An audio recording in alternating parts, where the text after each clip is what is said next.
আমি সুচিতা মণ্ডল, আমি বৈদ্যনাথপুরের একজন বাসিন্দা। আমি 13 জন সদস্য নিয়ে একটা দল গঠন করেছি এবং আমার দলের নাম হচ্ছে কিশলয় স্বনির্ভর দল। সেই গ্রুপের আমি দলনেত্রী, আমি এই দলকে পরিচালনা করি।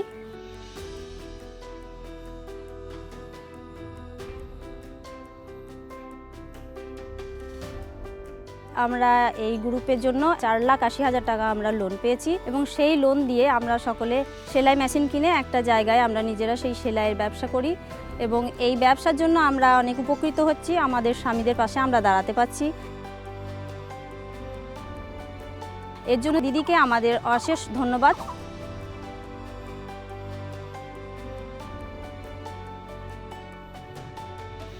আজ আমরা হাসছি, সারা বাংলাও হাসছে। Real stories, real Bengal. জনগণের ক্ষমতা, বাংলায় চাই মমতা। উন্নয়নকে আরো এগিয়ে নিয়ে যেতে জোড়াফুল চিহ্নে তৃণমূল কংগ্রেসকে ভোট দিন।